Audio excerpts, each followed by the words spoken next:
warahmatullahi wabarakatuh. Waalaikumsalam warahmatullahi wabarakatuh.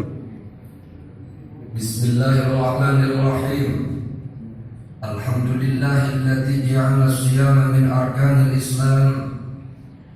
Wa asyhadu an la ilaha illallah wahdahu la syarikalah al-malikul qudusus salam. Wa asyhadu anna sayyidana Muhammadan abduhu wa rasuluh afdalul anam. Allahumma salli wa sallim wa barik ala sayyidina Muhammadin Ma salli wa sallim wa barik wa ala alihi wa ashabihil kiram, amma ba'd. Faqad qala Allah ta'ala fi kitabihil karim wa huwa asdaqul qailin. A'udzu billahi minasy syaithanir rajim. Bismillahirrahmanirrahim.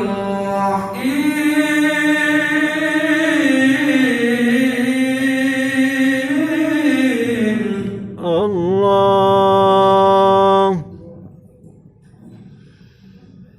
Ahasiban nasu an yusraku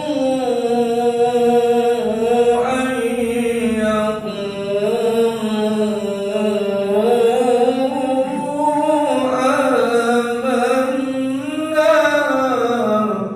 Allah.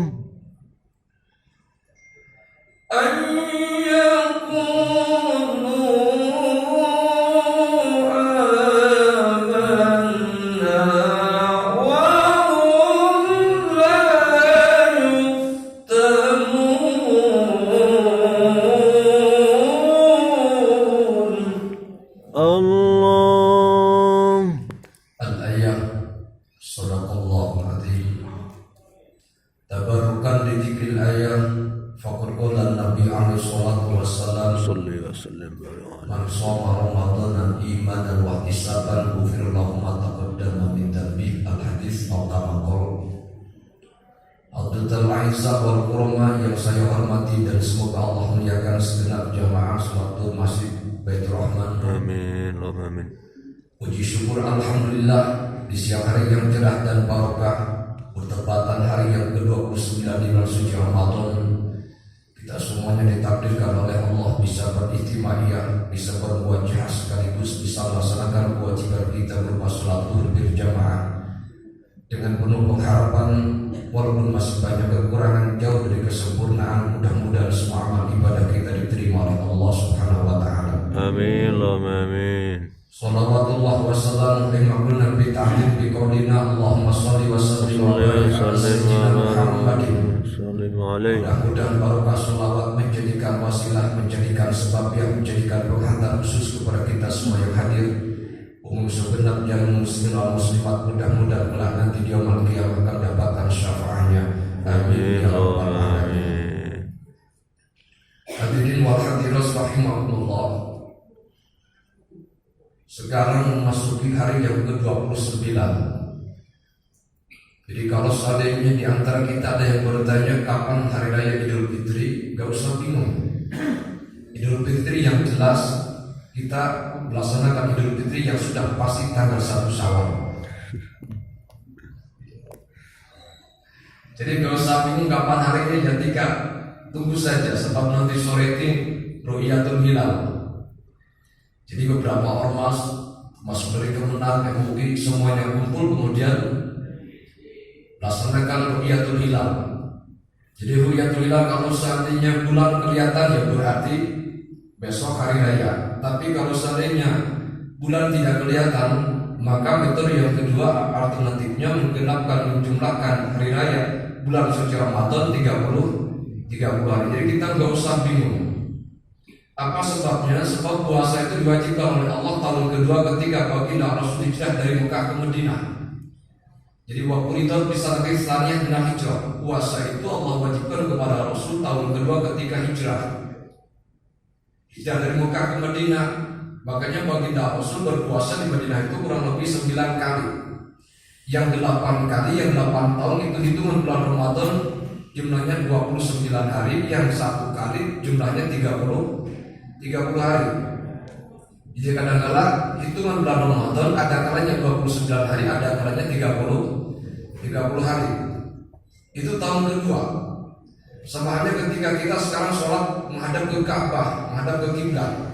Sebab umat Islam mengalami perubahan beberapa kali pelaksanaan sholat ketika menghadap ke kiblat. Asal muasal baginda Rasul sholat itu menghadap ke kiblat, tapi kemudian datang perintah dari Allah, perubahan arah kiblat berubah menjadi menghadap ke Baitul Maqdis yang berada di Palestina. Berapa lama baginda Rasul sholat menghadap ke Baitul Maqdis? Itu kurang lebih sab'ata asyara wa syuhratan wa thalathata ayyam, kurang lebih sekitar 17 bulan 3 hari.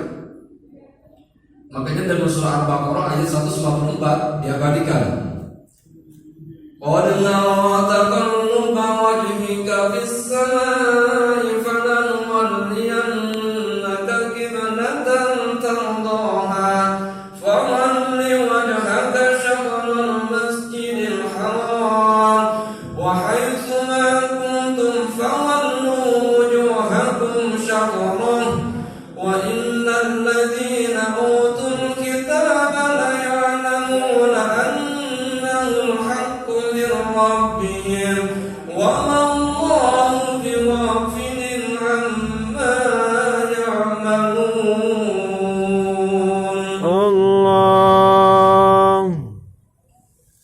Jadi benar tanpa bahwa jika bisa Rasulullah itu tidak mentang-mentang. Itulah hebatnya Rasulullah. Walaupun beliau Sayyidul Anbiya wal Mursalin, Habibur Rabbil Alamin, walaupun beliau pimpinan para nabi dan rasul, walaupun beliau kekasihnya Allah, tapi ketika Allah memberikan perintah A, ya A langsung, jadi tanpa protes langsung.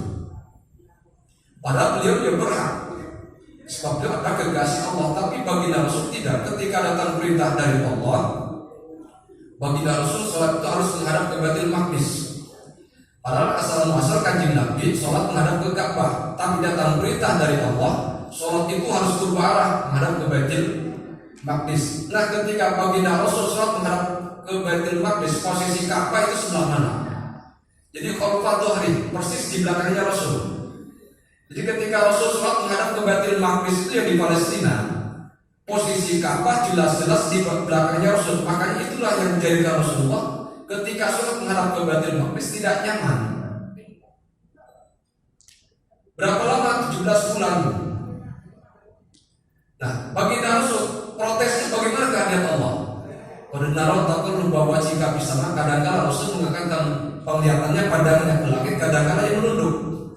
Tapi dalam hati Rasulullah resah saja, Allah kalau ini nyuwun duma tempat jenengan menaruh sakit, arah kita kembalikan lagi seperti semula sekarang Ka'bah. Makanya hari ini diutarakan kepada mereka Jibril, apa kata mereka Jibril? Ya Rasul, panjenengan ya hambane Allah, kula ya hambane Allah. Saya tidak bisa berbuat apa-apa, tapi paling tidak permohonan panjenengan akan saya utarakan kehadiran Allah. Makanya itu ayat berikutnya, falanwalliyannaka qiblatan tardaha fawalli wajhaka syatral masjidil haram. Akan aku kembalikan arah kiblat yang engkau kehendaki ya Rasul, kata Allah. Makanya fawali hadapkan. Makanya di Indonesia itu kebanyakan 80% bahasa Indonesia merupakan bahasa Arab. Jadi kalau fawali itu kan fawali kota. Jadi fawali itu bahasa Arab. Apa artinya fawali? Jadi artinya fawali harus menghadap, mengayomi itu fawali. Jadi artinya fawali itu ya harus menghadap, harus melayani keluh kesah apa keinginan masyarakat, itu namanya fawali. Jadi fawali itu bahasa Arab, harus menghadap apapun keinginan masyarakat, keluar masyarakat yang harus diayomi, itu namanya fawali. Apa yang harus diharapkan? Wajah kita kemana? Syatrul Masjidil Haram. Mohon maaf, dalam konteks bahasa Arab kalimat syatrul itu bisa diartikan 1/3, bisa diartikan separuh.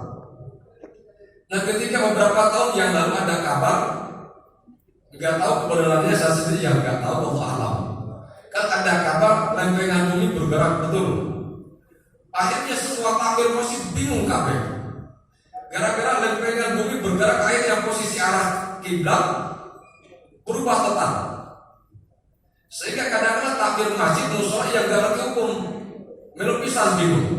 Akhirnya posisi masjid benar-benar posisi bangunan sudah lurus, dirubah sopeng mencrek kabeh. Sempat saya ngaji di Pakis, diundang, masjidnya besar. Dan ketika saya masuk masjid, masya Allah, ini sok kok bikin mencrek kami, namun nggak pantas ya. Akhirnya tak panggil tapi, kamu tentang jadi kan dopin harus terbudi. Dan mondok gak salah tahun je, oh gak salah tahun, gak bener. Jenengan gak salah tahun, dalam gak salah tahun dalam. Ini dasarnya dari mana? Kalau seandainya sopnya masjid itu dibuat mencret gak karena itu gak benar. Sebab dalam konteks bahasa Arab, hadapkan wajah kita menuju arah Masjidil Haram itu minimal 1/3 ataupun setengahnya menuju arah kiblat itu sudah dibenarkan. Sebab mohon maaf, coba kita kembalikan. Orang bangun masjid, orang bangun musola kan tidak asal-asalan, semuanya pasti ijtihad. Ini kira-kira arah kiblat itu kemana? Nah, dalam konteks ijtihad itu kalau benar fadilahnya 2, kalau salah fadilahnya 1. Jadi gak usah bingung. Selama kita sholat menghadap 1/3 ke arah kiblat itu sudah dibenarkan. Sebab sampai detik ini kan tidak ada ilmu kepastian apakah benar-benar posisi arah kiblat sekarang itu sudah 100% menghadap ke Ka'bah. Kan tidak ada jaminan. Ya kalau di Surabaya dulu zamannya Mbah Ampel, di depan masjidnya tempat imam Masjid Ampel itu ada salah satu makam waliullah namanya Mbah Bolong. Jadi Mbah Bolong itu bisa meneropong posisi arah kiblat itu kemana yang benar-benar. Sebab diberikan ma'unah oleh Allah. Sebab merupakan min jumlatil auliya, sebagai dari waliullah. Kalau di Malang Raya, saya yakin nggak ada Mbah Bolong, adanya mbah semuanya. Makanya nggak usah bingung. Kita sholat yang penting menuju ke arah Masjidil Haram 1/3 itu sudah dibenarkan. Makanya orang kalau kita nggak bingung ketika ada kabar posisi kiblat berubah dan pegang bumi berubah arah kiblat berubah, tetap nggak usah bingung. Masih dia tetap posisinya seperti ini. Sok ya sudah nggak usah mencet dia nggak pantas ya. Nah itu jadikan pelajaran, paham? Jadi ini kapan turunnya? Sampai bulan Syaban. Jadi perintah puasa dan juga perubahan arah kiblat sama-sama turun di bulan Syaban. Makanya bulan Syaban itu termasuk salah satu doa yang oleh baginda Rasul, termasuk dalam doa baginda Rasul. Coba doa baginda Rasul ketika baginda Rasul kedatangan bulan Rajab, apa doa Rasulullah? Allahumma barik lana fi Rajab wa Sya'ban wa bariklana Ramadan. Coba kita resapi, coba kita hayati. Ya Allah, berikan kepada kami keberkahan di bulan Rajab dan juga di bulan Sya'ban, dan sampaikan usia kami kepada bulan Ramadan. Coba kita teliti, kita hayati. Keberkahan yang diajarkan oleh baginda Rasul doanya. Bulan Rajab kita ekonomi mulai peningkatan. Bulan Sya'ban mulai peningkatan, tambah lagi. Bulan Ramadan tambah double, betul. Dengan keberkahan doa yang baginda Rasul ajarkan kepada kita. Mohon maaf, kadang-kadang sampai bulan Syawal, Dzulqa'dah, Dzulhijjah, jajan hari raya masih ada di rumah. Betul. Dan ini menandakan bahwasanya kalau kita sadari doa yang diajarkan Rasulullah itu luar biasa. Ya Allah, berkahi kepada kami di bulan Rajab, bulan Sya'ban, bulan Ramadan, dan sehingga jajan hari raya sampai bulan haji itu kadang-kadang masih ada. Ini berarti menandakan bahwasanya doa yang Rasul ajarkan itu luar biasa. Paham? Semiskin-miskinnya orang, saya yakin ketika hari raya pasti semuanya kelambine ya hanya apa? Jadi ini keberkahan yang baginda Rasul ajarkan. Kembali lagi kepada bahasa. Makanya turun ayat ini sampai di bulan Syaban. Kita kalau ke Madinah itu ada salah satu masjid yang diabadikan, namanya Masjid Qiblatain. Jadi kalau kiblatun itu kiblatnya 1, kalau kiblatain kiblatnya 2. Sama dengan orang Jawa. Orang Jawa ada acara prosesi mantu. Mantu itu juga bahasa Arab.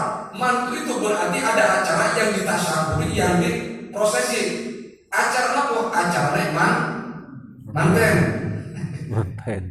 Jadi manten itu bahasa Arab. Man itu adalah orang. Kalau taini itu ketika sudah duduk berdua di pelaminan disangka oleh Pak Murid, Pak Pengeluh, ini jenenge manten. Sama dengan kalau kiblat itu kiblatnya 1, kalau kiblatin berarti kiblatnya 2. Paham? Nah, jadi kalau kita melihat ke Madinah, ada salah satu kiblat menghadap ke Baitul Maqdis, ada salah satu kiblat menghadap ke Ka'bah. Berarti kiblatnya dua, makanya disebut Masjid Kiblatain. Sama dengan kita, setelah turunnya perubahan arah kiblat, bagi Rasul apa sih kebijakannya? Apakah tidak ada alasan? Tetap ada alasan. Sebab mengapa Rasul ketika sholat menghadap ke Baitul Maqdis merasakan tidak nyaman? Begini. Dalam kitab tafsir Mafathihul Ghaib kalangan Imam Fakhrul Razi dalam juz ke-4, beliau berpendapat begini. Mengapa Rasul tidak nyaman? Sebab begini, annal yahuda kan yakuna, orang-orang Yahudi itu sombong, besar kepala. Bagaimana kalau dikatakan orang Yahudi sombong besar kepala? Begini. Innal yuqalibuna Rasul itu kata orang Yahudi ngaku nabi akhir zaman, ngaku pimpinan Nabi dan Rasul, tapi kiblatnya tidak sama dengan kita. Sebab kiblatnya orang Yahudi berada di Bethlehem, itu di Palestina.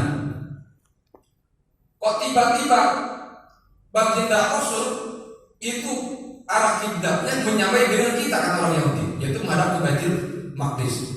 Makanya Rasul merasakan tidak nyaman. Akhirnya kata orang Yahudi, walau nahnu lam yaqaina yastakbir. Kalau tidak ada kita kata orang Yahudi, Rasulullah tidak tahu arah kiblat. Ya kan kurang asem banget. Jadi orang Yahudi menganggap Rasul tidak tahu arah kiblat. Ya jangan, gak pantas ya. Apa sebabnya Rasul itu Sayyidul Anbiya wal Mursalin dianggap Rasulullah tidak tahu arah kiblat. Nah dengan inilah bagi Rasul merasakan tidak nyaman. Lalu yang kedua, kiblat itu adalah Ka'bahnya Kanjeng Nabi Ibrahim alaihissalam. Satu-satunya Nabi yang diabadikan ketika kita tasawuf, ketika kita sholat wajib ataupun sholat, itu Kanjeng Nabi Ibrahim alaihissalam. Jadi bagi Rasul ingin melestarikan, menghormati jejak sejarah yang diabadikan, yang dirintis oleh Kanjeng Nabi Ibrahim. Lalu yang ketiga, dengan perubahan arah kiblat kembali lagi ke arah Ka'bah, paling tidak bisa menyentuh hatinya orang Arab, akhirnya bisa masuk dalam agama Islam. Fakta realita, akhirnya berbondong-bondong orang Arab masuk agama Islam. Yang keempat, mohon maaf. Nah, ketika arah kiblat di Palestina menghadap ke Palestina, yang mulia itu Mekah apa Palestina? Ya jelas Palestina. Apa sebabnya? Ketika datang perintah dari Allah, kalau Rasulullah menghadap ke Palestina, berarti sentral umat Islam seluruh dunia itu berada di Palestina. Berarti kota yang mulia adalah kota Palestina. Sedangkan Rasulullah kelahirannya di mana? Lahir di Mekah, besar ya di Mekah. Rasulullah menginginkan kemuliaannya itu bukan di negara lain, melainkan negara kelahirannya sendiri, negara tempat kebesarnya sendiri, yaitu Makkahul Mukarramah. Makanya ulama tanah Jawa mencetuskan hubbul waton minal iman, cinta tanah air sebagian daripada iman. Apa sebabnya? Sebab kebijakan Rasulullah, apapun kemuliaan yang ada di negeri sendirinya itu ya memang harus diperjuangkan, harus dipertahankan. Makanya ulama tanah Jawa gak kalah hebat, cinta tanah air sebagian daripada iman. Hubbul waton minal iman. Ya nal waton, ya nal waton, ya nal waton. Hubbul waton minal iman. Wala takun inhadu ahlal watan Indonesia biladi. Nah itu ada yang tidak sembarangan, tetap ada dasarnya. Ini sama dengan dalam puasa. Secara singkat saja lah. Biasanya sampai jam berapa ini? Setengah satu. Kuat alhamdulillah.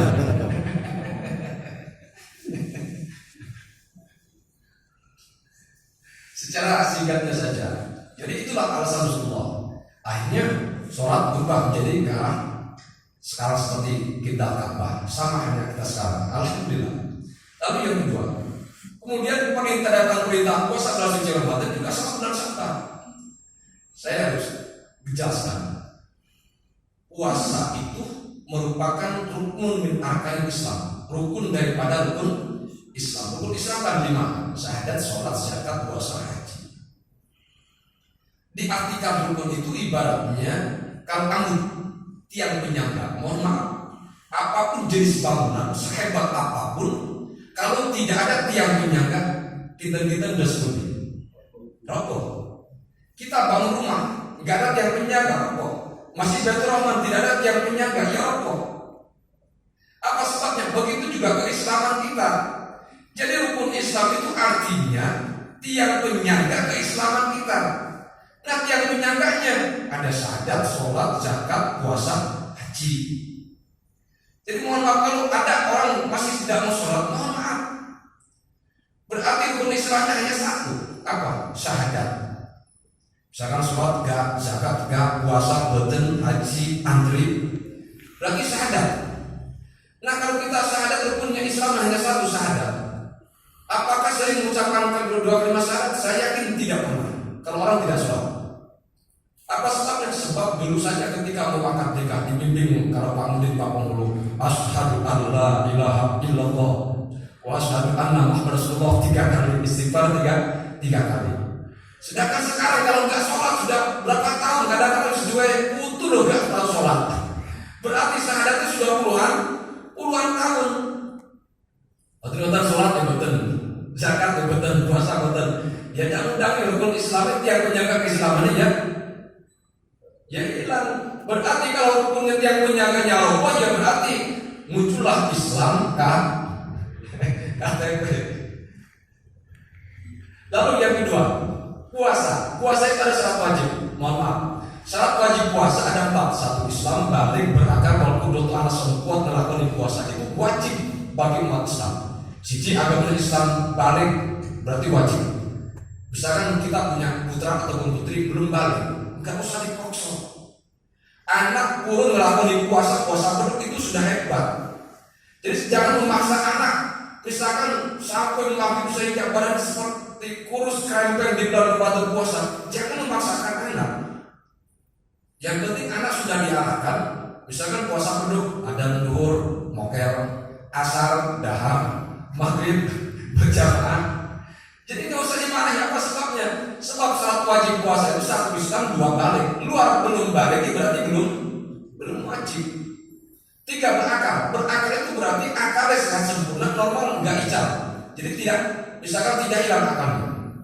Nah oleh karena itu wajib puasa. Makanya kalau kita perhatikan ada orang biasanya berjalan ngalor ngidul ngetan ngulon, wis gak tahu ganti kelambi, harus gak tahu terus gen-gen, dah sampai naik dewe.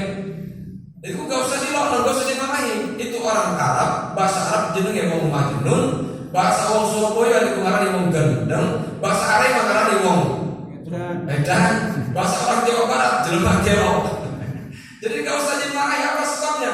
Akal kesempurnaannya sudah hilang. Yang keempat, kuat melakukan puasa. Misalkan tidak sakit, tidak musafir, tidak hamil, tidak menyusui, tidak